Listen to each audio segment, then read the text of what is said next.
All right, everybody, we're with Miss AJ Pickens today. Gifted Hands. How you doing today? I am well. How about yourself? I'm pretty good, pretty good. We appreciate you for taking the time to talk to us today. Thank you for having me. Yeah. So for our viewers, tell everyone who doesn't know who you are. Tell us your name and about your business. I am AJ Pickens. I am the owner of Gifted Hands Boutique, which is handmade crochet dolls made specifically to the photos they send. I started with bereavement dolls for people who lost a loved one, and sometimes it's easy to have something that looks like that person to hold and squeeze while you grieve. So that's how it started, but then I just turned it into, from that hobby and that passion, into a business. Okay. All right, so where were you born and raised? St. Louis, Missouri, right here. St. Louis, all right. What part of St. Louis, what high school did you go to? Oh, B-side, Vashon High School. I also went to Riverview for a little while. Then, once I got a taste of that life in the jungle at Vashon, I had to stay there. That's where I belong. So I'm a North City girl. Okay, yes. Okay. All right, so tell us about your childhood. What was it like growing up? I guess North City, going to Vashon in St. Louis. Tell us about that. Childhood was fine up until my father passed very young, and very young for me when I was 9. And actually then childhood kind of took a turn for the worse. My childhood was storybook for those who have been abused, molested, betrayed by people who were supposed to love and care for you. So I've been gone from home since I was 15. I left home at 15. And when I did that, I pretty much wandered throughout the streets, living place to place, teenage prostitution, everybody that said they were trying to help me, wanted something from me. You name it, I've been through it. Yeah. Yeah. Well, that was pretty tough growing up. Tell us, I guess, kind of what got you through that, and I guess into a different life. What got you out of that? Actually, I couldn't figure it out back then. I just kept going downward, spiral after spiral after spiral, until I actually landed up in prison for assault. I got married very early. I wasn't in love. I didn't even know what love was, but I got married early so I could escape the situation and circumstances I was going through, which was just a difficult life here, and I wanted to get away. So I got married to one of my childhood friends, and I cared for him as the best I could, because I didn't even know what that meant back then. When you're trapped into a mind space of trauma and hurt and pain, love is the last thing you understand. You know what I mean? So I gave pretty much what was in me, which was anger, hurt, and pain. You know what I mean? So I landed up in prison for assault. And when I got there, I was angrier because I was there, away from my children, away from what little stability I had. And so I used to fight all the time when I was there. And it took for this elder lady that was there, her name was Miss Ross. And she said, if you don't stop fighting, you're never going to see your kids again. You're never going to get out of here.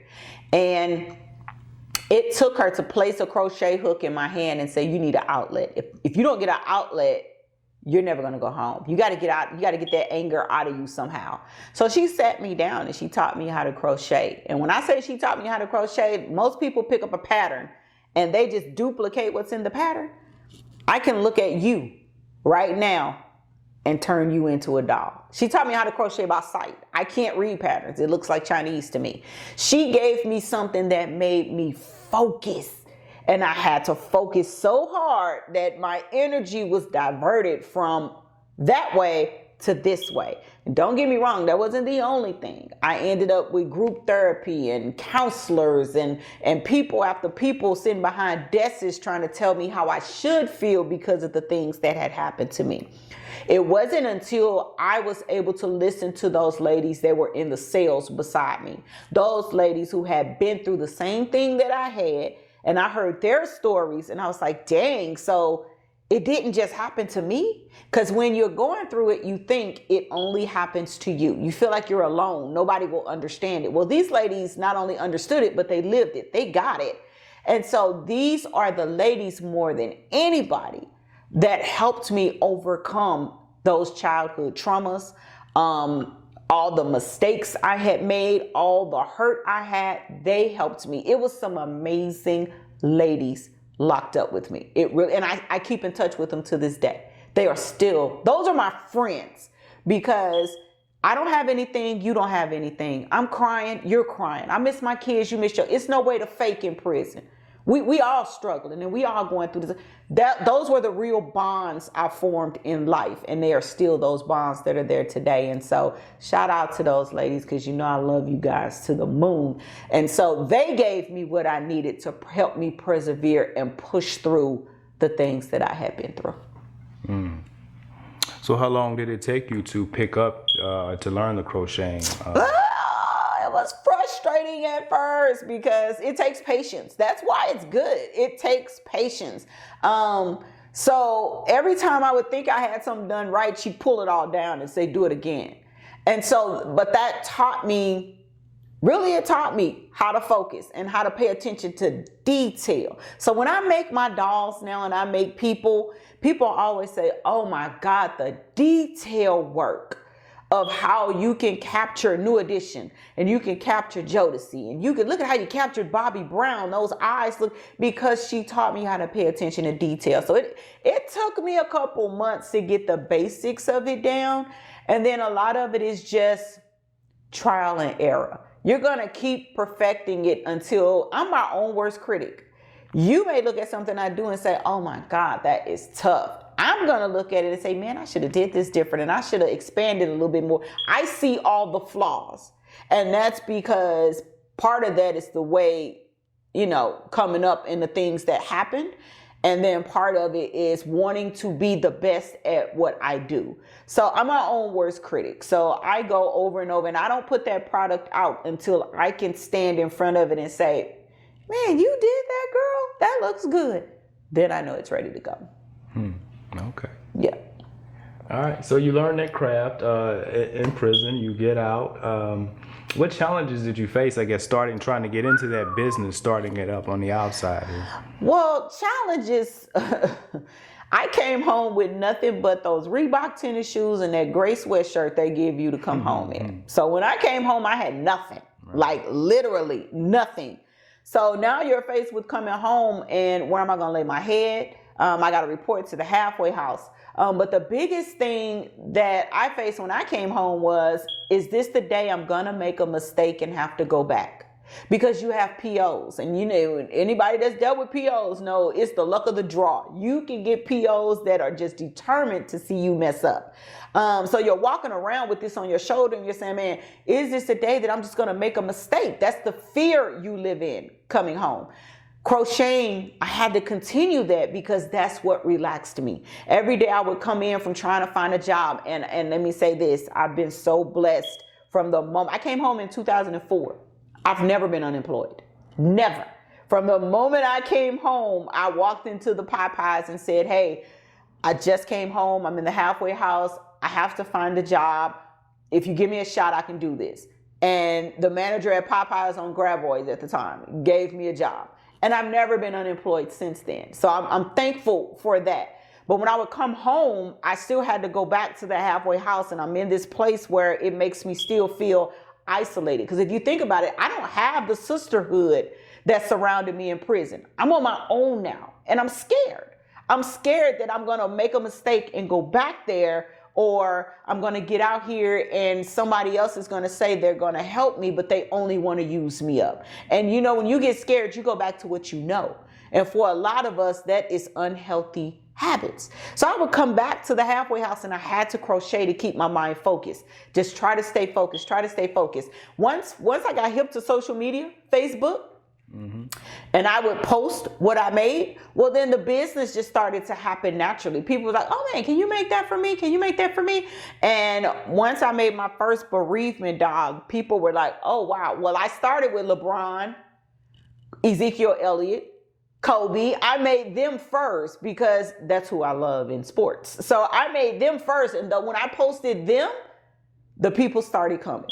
So, and then I just said, okay, let me branch out and make Mr. Brown, David Mann. And then I made Jason Tatum. And then and people have always placed me in positions to say, hey, I know them. I can get that, you can get that doll to them. I'm going to help you get it to them. And so they started helping me meet these celebrities and presenting my gifts to them. So I would only make people I wanted to meet because I wanted to mean something to me too. So I ended up, New Edition was hands down. Hands down. When you have been a fan since you were 14 years old, and to be able to place something you made that you learned at such a dark time in your life into the hands of your favorites of all time. Come on, man. That was moment right there. That was moment. So that was the full circle moment. And I'm not done because I still need to meet Kevin Hart, Will Smith, who's my birthday twin, by the way. Kevin Hart, Will Smith is on my list, definitely. I would love to make a doll of Barack Obama. And I still ain't met LeBron James. Them four, my life complete. I'm cool. I'm cool. I mean, you know what I mean? I appreciate everyone's presence I'm allowed to be in. But those are the four of my, oh man. Oh, I forgot. I'm sorry. And Martin Lawrence. Okay. That's it. That's it for gifted hands. If I can, and it's such a great feeling when I hear them say, when you present it to them and you see their face light up, you can tell who just take it because you made it. Oh, that's nice. And you can tell trip out on who really says, you straight made a doll of, like Boosie. Boosie's response was classic for me. You know what I mean? And it's people sending me stuff of what they say when you're not in their face anymore. Like Boosie leaving the club saying, oh my God, my daughter's going to trip when she sees. That makes me keep going. It gets frustrating because you're like, can somebody just post it? Because if you post it, man, that's all I need is for one celebrity to post it and my organization is going to take off because, of course, that's what I use to help my young ladies. I'm waiting on it. It's going to happen, though. It's going to happen. Yeah, definitely. Maybe after they see this interview on this platform. For sure. For sure. Look, tag them all. Definitely. So what other pieces do you make besides just the dolls? Or are there other items that you create? Or is the dolls mainly? Every blue moon, I would throw out some little outfits for my granddaughter because that's my baby doll. So I may make her a couple things, or I might make some hooded shawls or something like that. But for the most part, the dolls are my thing because they make me focus the most, and they're my relaxation, and I love a challenge. So Nelly, people who've got the tats and the grills, and Devontae Swing, who had the tat all around his eye that I had. Those challenges, I absolutely adore creating them. So I'm sticking to the dolls, but every now and then I might throw something else in there. But for the most part, it's the dolls for me. Okay. Yeah. And so can you tell us how long does it take you to create these dolls? And tell us about the price ranges that it may cost if people are interested in purchasing something. It would take me, I can't tell you that story yet. I'm going to tell you in January, though, when I talk to you, okay? Okay. That's because that's a pending. That's a pending. So, yeah, we're going to talk about that in January. Okay. So, but it can, if I dropped, let's say, Barack called me and said, hey, AJ, I heard you want to do a doll of me. Can you have it done for me by Sunday? And today is Thursday. I could drop everything and have that doll done by Sunday. But I would have to drop my life to do it. You know what I'm saying? So with the life I have, it takes me, I tell people, give me 3 weeks to make your creation because I don't want to feel rushed. I'm going to send you step by step when I create them because you're going to choose skin color. You're going to choose the outfit that you want. So you can mix and match pictures and say, hey, I like these pants with these shoes with that hat. Can you blend that together and make me a doll? So you're involved in the process. So I want to take my time and make sure I give you the best version of what I can create. Because you're going to send me something first and I'm going to say, I don't think I can do that in yarn. I'm not just going to take money and then not give you something you want. So I'm going to say, no, that's going to be a little difficult for me to create like that. I don't want to set you up for a disappointment. So my dolls are normally run from $350 to $400. And that's depending on, some people got dreads. Some people want braids in their doll's hair. Some people's got those tattoos that I got to sit there and it takes me longer because you want the detail work of the tattoo done. Your outfit may be difficult. I don't know if you saw on my Instagram where I made my cousin has the fur around his coat and the leather. I had to literally make that coat from scratch. I had to take pieces of leather, buy the fur. So I sew too. So I had to hand sew that coat that doll has on. So it really just depends on what you want. The highest price that doll will probably go is about $400 though. Okay. Yeah, that's a lot of work. Yeah, definitely. You've seen the details. All right. Well, is there any piece that you've ever created that left a lasting memory with you? New Edition. New Edition was the one, huh? Because you're loving them since 14. And it took me 2 years to get that doll to them because when they first came that first year with the tour, I went to bed that night after the tour. I'm hyped because I got to see them. I went to bed and I woke up the next morning and rolled over and told my husband, I said, I think I can make them. I think I can create New Edition into dolls. And he probably didn't even think that, girl, it's 6 of them. No way. Okay, but I put my mind to it. So I got the picture that they used on the, is it the Legacy Tour? I think it's the Legacy Tour. With they all have the same coats, but the different colors and the hats, the fedora. Oh, yeah. And I said, I'm going to do this. And it took me 5 months to finish New Edition. All 6 members. And then once I posted it, everybody started tagging Ralph. Even Jalil from Houdini, who's my Facebook friend, he called Ralph and said, hey, you need to log on to this page and see these dolls of you. And then Jalil told me to call him. He's like, hey, I just told Ralph about your dolls. But you know how people on social media, oh no, she wants to sell them to you. No, I want to give them to you. So it ended up that one of my sister's old friends that went to school with her was a bodyguard for Ralph. He called us on the 3-way. I got to talk to Ralph on the phone. So after I get over the shock of hollering, because I'm talking to Ralph on the phone, he's saying, no, this is my sister. She's legitimate. This is this. She has a present for you guys. It's a gift for you. And Ralph says, okay, we got a lot of things that are going on. We're wrapping up this tour, but we're getting ready to start some other things. When we get together again, I'm going to make sure you can present that to us. And you know how you hear the celebrities, yeah, okay. Meanwhile, I just got these 6 dolls sitting here, and they sat there for a year until they came back to St. Louis for the last tour. Ralph did not forget.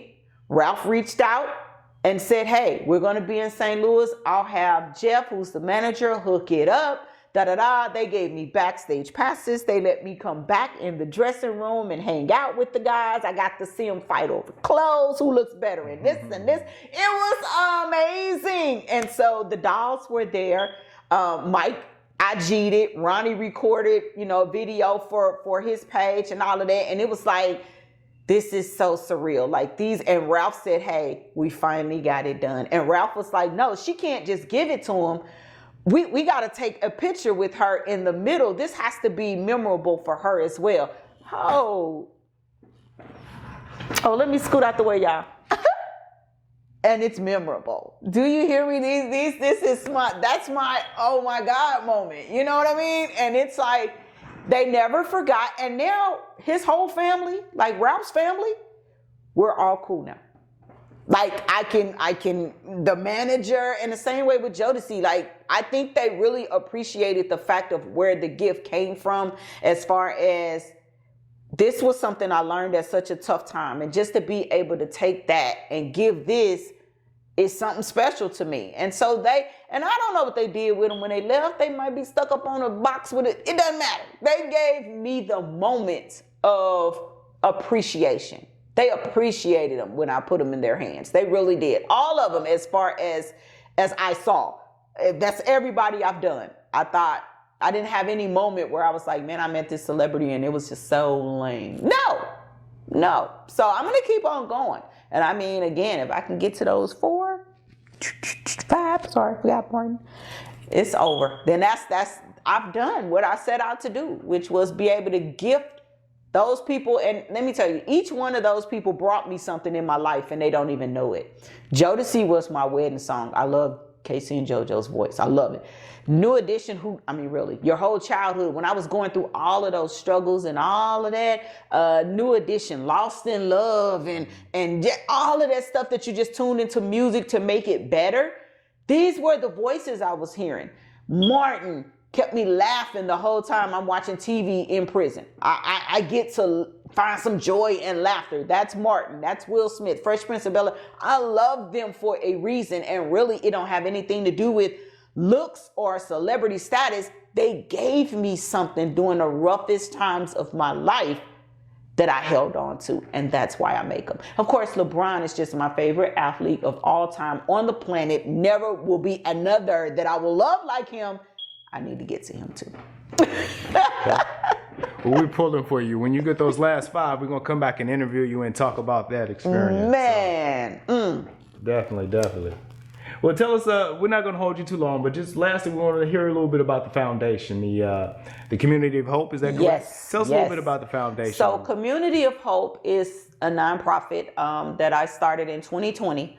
And it is because I was a 14-year-old mother with no guidance, no support. There were no services out there when I was coming up as far as free diapers, free formula when you needed, free baby clothing, things like that. You know, back then when you're pregnant at a young age, you're made to feel isolated and ashamed. How could you do this to the family? You're pregnant early and and you're not, nobody's helping you I didn't even know I was pregnant. First of all, I was out there just moving and grooving, flipping and flopping, cheerleading and everything else, had a whole human inside. I didn't know, you know what I mean?